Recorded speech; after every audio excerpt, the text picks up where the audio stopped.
تو ہمارے پاس اس کے علاوہ کوئی چارہ ہی نہیں ہے کہ پھر ہم ان کو جو ہے وہ گھر بھیجیں. مطلب یہ آپ کے سامنے ہے کہ وہ کیا. بالکل ٹھیک ہے, میں سمجھ گئی ہوں. سر مجھے یہ بتا دیجیے نواز شریف صاحب نے بلاول کو کیوں بلایا لندن؟ دیکھیں پولیٹیکل پارٹیز کے ہیڈ ہیں, وہ کو چیئرمین ہیں میاں محمد نواز شریف صاحب, ہمارے قائد ہیں. جو کچھ معاملات ہیں وہ یہ چاہ رہے ہیں کہ آپس میں بیٹھ کے صلح مشورے سے حل ہو جائیں. وہ اس کے لیے جو ہے وہ کو چیئرمین بلاول بھٹو صاحب جو ہے وہ جا رہے ہیں لندن, اور انشاءاللہ ہمیں امید ہے کہ زیادہ تر 90-95% معاملات طے ہو چکے ہیں. کچھ تھوڑے جو معاملات رہ گئے ہیں انشاءاللہ وہ بھی سیٹل ہو جائیں گے. سر کہاں معاملے مسائل کہاں پر ہیں جو حل ہونے؟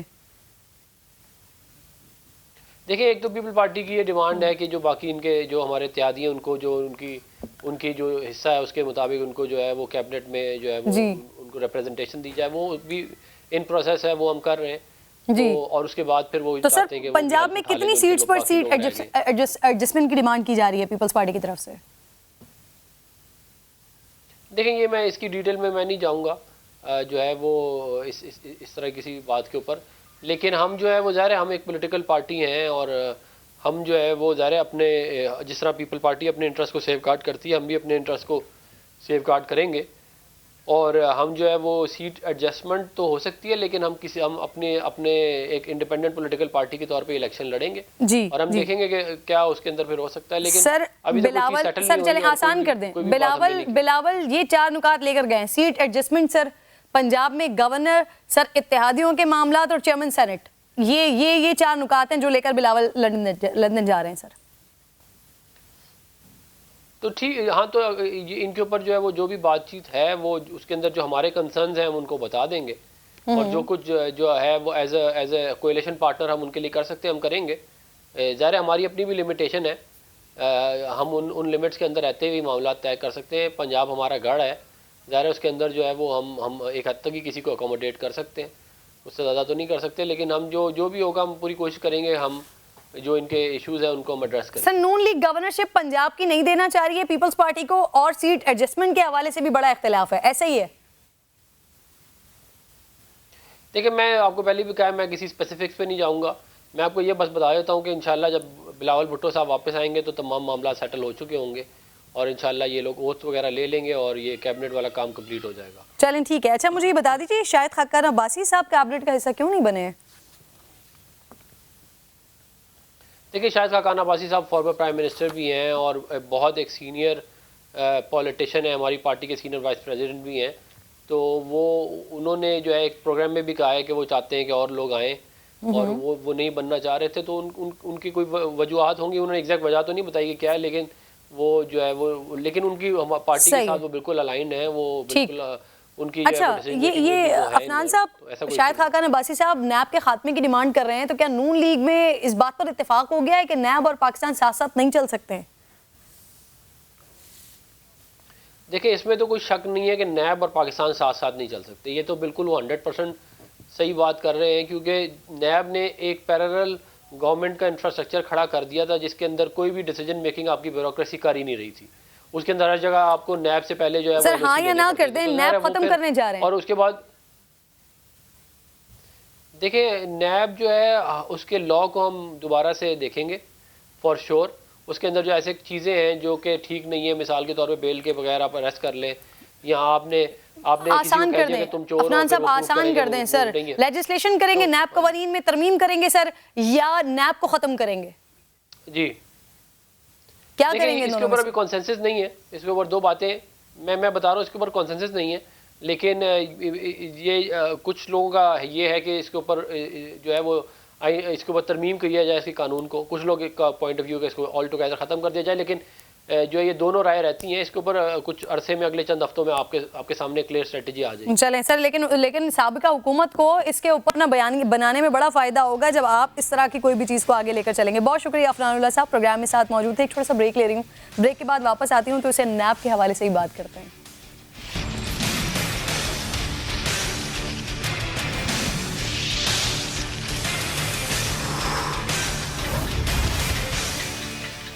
ایک بار پھر جو خوش آمدید کہتی ہوں آپ کو پروگرام میں. کھایا پیا کچھ نہیں اور گلاس توڑا 12 آنے, خرچہ 2 رب لیکن وصولی 0.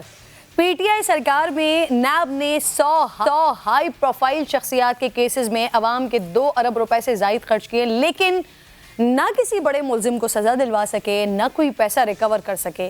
نیب نے ان ہائی پروفائل شخصیات پر لگ بھگ 900 ارب روپے کے کرپشن کے الزامات لگائے تھے، لیکن 4 سال بعد بھی ثابت کچھ نہیں ہو سکا ہے۔ 80% ملزمان نے ضمانت حاصل کی ہے، 5% بری ہو گئے، جبکہ 15% بڑی شخصیات کے خلاف انکوائریز ہی بند کر دی گئی ہیں۔ اور بند ہونے والے ناظرین زیادہ تر کیسز اس وقت کی حکومتی شخصیات کے تھے۔ وزیر اعلیٰ خیبر پختونخوا محمود خان ہوں، پرویز خٹک ہوں، ڈاکٹر ظفر مرزا ہوں، عامر کیانی ہوں، منظور وٹو ہوں، چودھری برادران ہوں، مونی سلائی ہوں یا بابر اعوان یا پھر زلفی بخاری، ان سب کو کلین چٹ ملی۔ قمر الاسلام، راجہ پرویز اشرف اور میر شکیل الرحمان بری ہوئے۔ 250 سے زائد سابق اور موجودہ اراکین پارلیمنٹ کے خلاف ان ہائی پروفائل کیسز پر کام کے لیے بیورو ہیڈ کوارٹرز میں خصوصی سیل قائم کیے گئے۔ عملے کی تنخواہوں اور افسران کے بیرون ملک دوروں پر کروڑوں روپے خرچ کیے گئے ہیں، اور ان میں شہزاد اکبر اور ان کی ٹیم کے 20 سے زائد بیرون ملک دورے بھی شامل ہیں۔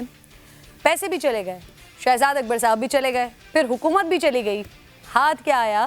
زاہد گشکوری جوائن کر چکے ہیں مجھے پروگرام میں۔ تھینک یو ویری مچ زاہد۔ کن ہائی پروفائل کیس میں کتنی رقم خرچ ہوئی ہے اور پھر اس کا انجام کیا ہوا ہے، ذرا بتائیے گا۔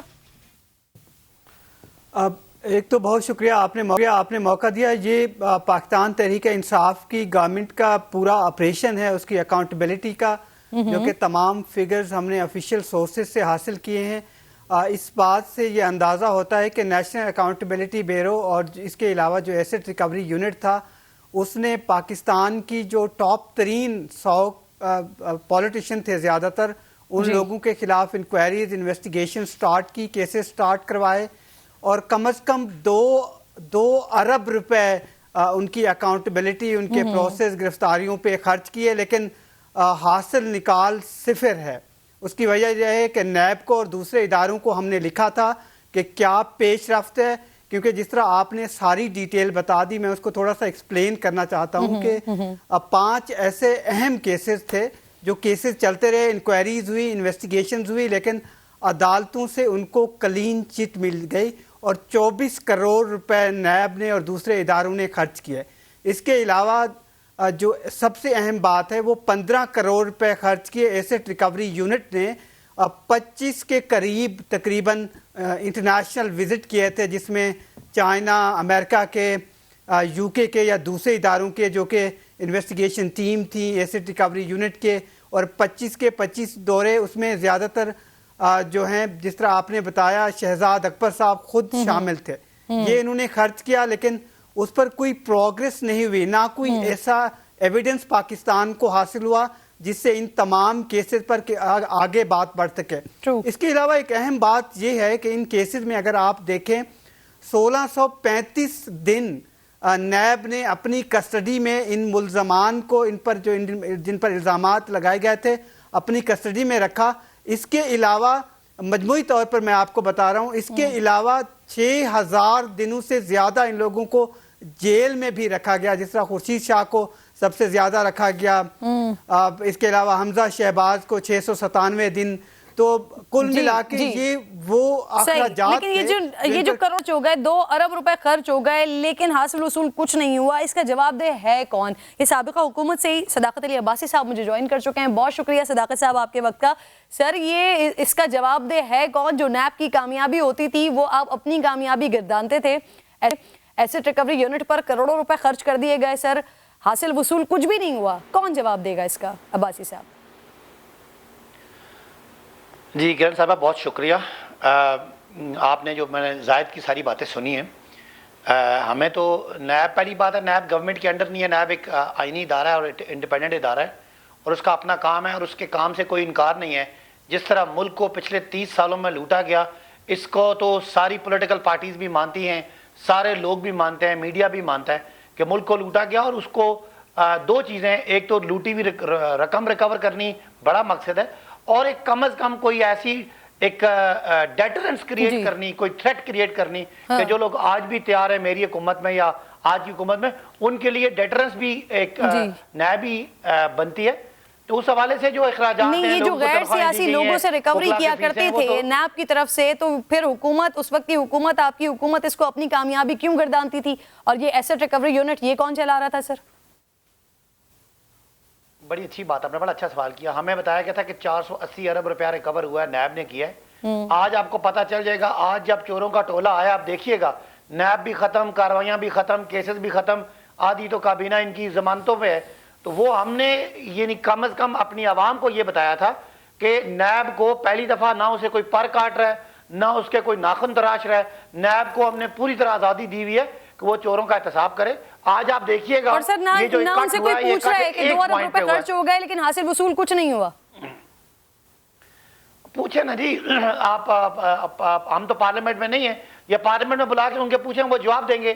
یہ تو اس طرح ٹی وی کی ٹاک شو کی تو بات نہیں ہے کہ 2 ارب روپے کا حساب وہ دینے کے لیے ان کے پاس جواب ہوگا. لیکن ایک بات ہے کہ پاکستان کو لوٹا گیا اور ہم نے پوری کوشش کی کہ لوٹنے والوں کا احتساب کرنے میں نیب کو پوری طرح ہم سپورٹ کریں. اس سے پہلے بھی میں آلریڈی اپنے پروگرام میں کر چکی ہوں اور آج پھر اس کا تذکرہ کر رہی ہوں، لیکن سر یہ ہوا کیونکہ آپ لوگوں کے دور میں، تو سوال آپ لوگوں کو کرنا چاہیے تھا. بہرحال آگے بڑھ جاتے ہیں سر. یہ جو اب نیا دور آیا ہے، اب یہ نیا دور آیا ہے سر. اس عرصے میں نیب نے جن 15 بڑی شخصیات کے خلاف انکوائریز بند کی ہیں سر، ان میں قمر الاسلام ہے، راجہ پرویز اشرف صاحب ہیں، میر شکیل الرحمان ہیں. ان کو چھوڑ کر باقی سارے آپ کے حکومتی یا پارٹی اراکین تھے سر. انفیکٹ معلم جبہ اسکینڈل سے رنگ روڈ اسکینڈل تک، محمود خان صاحب، پرویز خٹک، ڈاکٹر ظفر مرزا، عامر کیانی، منظور وٹو، چودھری برادران، مونس الہی سر، بابر آوان، انفیکٹ زلفی بخاری سر، سب کو کلین چٹ ملی ہے. تو آپ کے مخالفین کہہ رہے ہیں کہ آپ نے احتساب بیانیہ ناکام ہونے کے بعد اب یہ سازش کا نیا بیانیہ لا کر خامیاں چھپانے کی کوشش کر رہے ہیں.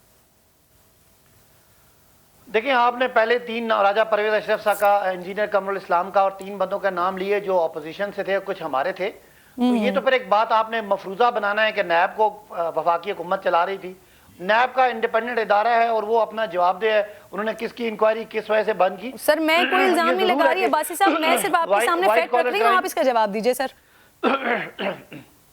میں جواب دے رہا ہوں. وائٹ کالر کرائم جو ہے اس کے لیے ایویڈنس لانا، اس کا ثابت کرنا ایک مشکل کام ہے. اور پاکستان میں زیادہ اس لیے مشکل ہے کہ یہ جو لوگ کرپٹ ہوتے ہیں ان کے پاس وکیل بھی زیادہ ہوتے ہیں. نیب کا ادارہ کمزور سا ہے، بیچارہ ہمیشہ پریشر میں رہا ہے.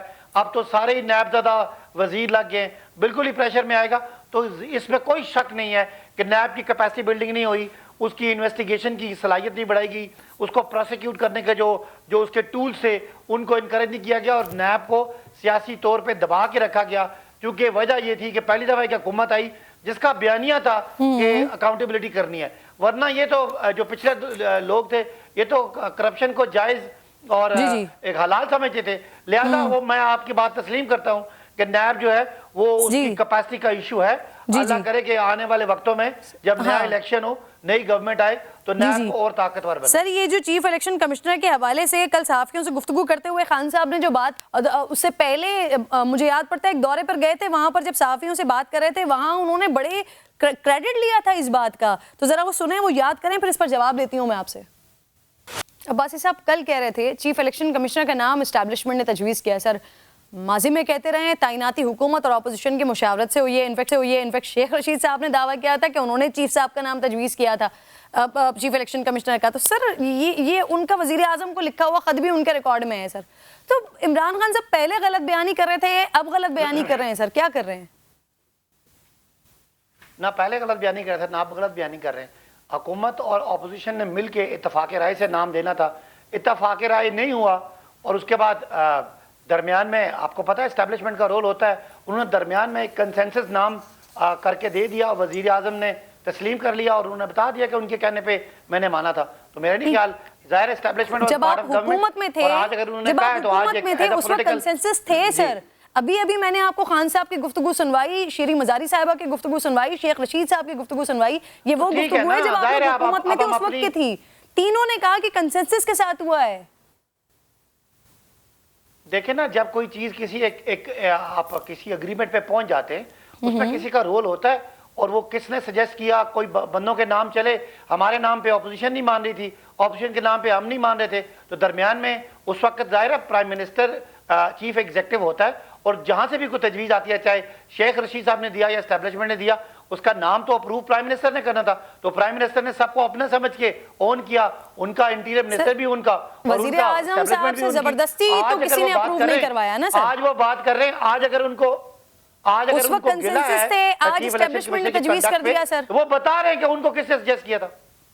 دیکھیں نا, آج وزیر اعظم کو گلا ہے کنڈکٹ پہ اگر چیف الیکشن کمیشنر کے, تو وہ بتا رہے ہیں کہ مجھے کس نے سجیسٹ کیا تھا. میرے نہیں خیال کہ یہ دو باتیں ہیں. ابھی بہت سارے گلا اور بھی ہیں, ابھی بہت سارے گلے اور بھی ہیں, تو اس وجہ سے یہ گلا اس طرف ڈالا جانے کی کوشش کی جا رہی ہے سر.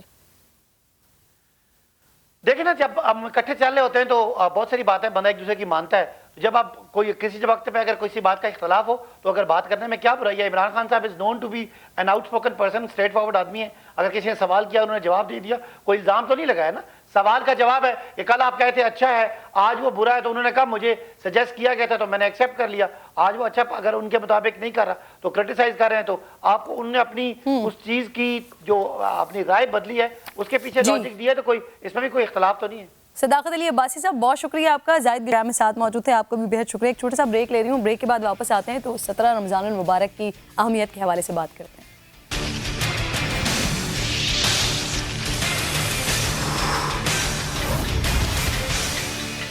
پروگرام میں ایک بار پھر خوش آمدید کہوں گی ناظرین آپ کو. 17 رمضان المبارک ام عائشہ صدیقہ رضی اللہ تعالیٰ عنہا کا یوم وفات, اور اس کے ساتھ ساتھ یوم الفرقان, کہ جہاں پر 313 کے مسلمانوں کے لشکر نے 1000 کفار کو شکست دی تھی, کہ جس کا بہت بڑا میسج یہ ہے کہ تعداد میٹر نہیں کرتی, نیت جذبہ میٹر کرتا ہے. اور شاید آج مسلمانوں کو بھی اسی جذبے اور اسی نیت کی ضرورت ہے کہ 1.5 ارب کے مسلمان ہیں پوری دنیا میں, 7 ارب کے لوگوں میں, اور اس میں اسلامو فوبیا جس حد تک بڑھ چکا ہے آگے, تو اس وقت بھی اسی جذبے اور اسی نیت کی ضرورت ہے جو یوم الفرقان کے وقت 313 کے لشکر کا تھا.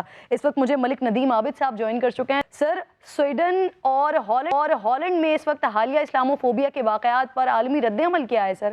پاکستان کی کوششوں سے اقوام متحدہ میں اس حوالے سے جو قرارداد منظور ہوئی تھی, اس پر کیا مزید کوئی پیش رفت ہوئی ہے؟ کسی قانون سازی کی کوئی گنجائش ہے, یا معاملہ صرف رسماً مذمت تک ہی محدود رہا ہے؟ السلام علیکم جی, آپ کو, آپ کی بیہائنڈ کیمرہ ٹیم کو اور آپ کے تمام ویور کو سلام عرض کرتا ہوں, رمضان مبارک. بہت شکریہ. دیکھیں, آپ کی بات بہت ویلڈ ہے اور کویسچن بہت پاورفل کویسچن ہے. پچھلے 75 سال میں یونائٹڈ نیشنز میں تو کبھی اسلاموفوبیا پہ بات نہیں ہوئی تھی. گو کہ یہ قرارداد جو منظور کی گئی ہے یہ بڑی پاورفل قرارداد ہے, لیکن اس میں کوئی امپلیمنٹیشن کی کلوز نہیں ہے. یہ دس از دا فرسٹ ہے. اس میں صرف مذمت کی گئی ہے اسلاموفوبیا کی, اور ہر سال اسلاموفوبیا کے خلاف ایک دن منانے کی ایک ایگریمنٹ کیا ہے یونینیمس ساری دنیا نے کہ اس کو منایا جائے گا. اب اس کا نیکسٹ سٹیپ کیا ہونا چاہیے تھا یا کیا ہونا چاہیے, ابھی بھی ہونا چاہیے کہ جو ممالک اس کو اسلاموفوبیا پہ جو کچھ ایکشن ہوتے ہیں, جو کچھ حرکتیں کی جاتی ہیں, ان کے خلاف اگر وہ ایکشن نہیں لیتے ہیں تو پھر ان ممالک کے خلاف بھی پابندیاں لگنی چاہیے. لیکن بدقسمتی یہ ہے کہ یہ ایک سفر شروع ہوا تھا اس قرارداد کا, وہ مجھے لگتا ہے کہ ابھی یہیں پہ دوبارہ پھر رک گیا ہے, جو 75 سال سے ہم لوگ اگنور کر رہے تھے. بیکاز سب سے امپورٹنٹ چیز جو آپ نے بڑی خوبصورت بات کی, 1.5 ارب مسلمان ہیں, لیکن ہماری طاقت کا یہ اندازہ کر لیجئے کہ ہم ایک ریزولوشن امپلیمنٹیشن نہیں کروا سکتے یونائٹڈ نیشنز میں.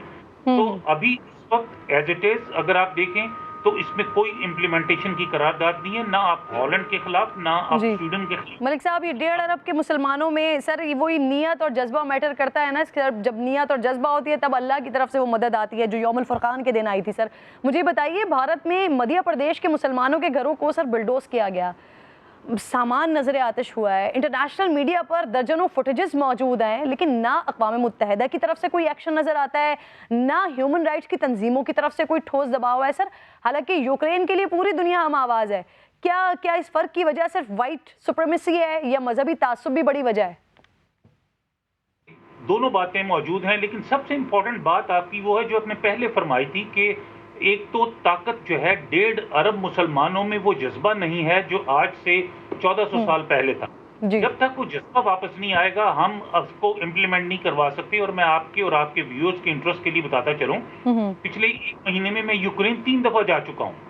وہاں پہ جنگ کی بہت زیادہ تباہ کاریاں نظر آتی ہیں, لیکن nowhere nowhere compared to Kashmir. جو شہادتیں کشمیر میں ہوئیں, جو فلسطین میں ہوئیں, ان کے مقابلے میں کچھ نہیں ہے. لیکن دنیا ساری دیکھیے ان کے ساتھ کھڑی ہے, اس لیے کہ 1.5 ارب مسلمان ہمارے ساتھ نہیں کھڑے ہیں, 1.5 ارب مسلمان فلسطینیوں کے ساتھ نہیں کھڑے ہیں, 1.5 ارب مسلمان کشمیر کے مظلوم لوگوں کی بات نہیں کرتے ہیں. تو دیکھیے دنیا, باقی دنیا کیوں بات کرے گی آپ کی یا ہماری یا ہمارے کشمیری یا ہمارے میانمار کے لوگوں کی یا ہمارے فلسطینیوں کی؟ اس لیے کہ جب ہمارے اپنے لوگ یہ بات نہیں کرتے ہیں تو یہ جذبہ جب تک وہ نہیں آئے گا یوم الفرقان کا, تو اس وقت تک ہم اسی طرح مارے جاتے رہیں گے, اسی طرح ہماری سر یہی افسوس کا مقام ہے سر. ابھی جمعے کے روز جو مسجد اقصیٰ میں ہوا ہے, جو نمازیوں کے ساتھ ہوا ہے, اور یہ کچھ صرف جمعے کے روز نہیں ہوا, یہ متواتر وہاں پر ہوتا ہے, مسلمانوں پر تشدد ہوتا ہے, مسجد اقصیٰ کی بے حرمتی ہوتی ہے, معاف کیجیے گا, لیکن دیکھنے سننے والا کوئی نہیں ہے. شاید 1.5 ارب مسلمانوں کو اسی جذبے کی, اسی نیت کی ضرورت ہے جو 17 رمضان 1400 سال پہلے ہوا کرتی تھی. بہرحال جی بہت شکریہ عابد صاحب, آپ پروگرام میں ساتھ موجود تھے. وقت ختم ہو گیا, انشاءاللہ ناظرین سے ملاقات ہوگی کل. اپنا خیال رکھیے, اللہ نگہبان.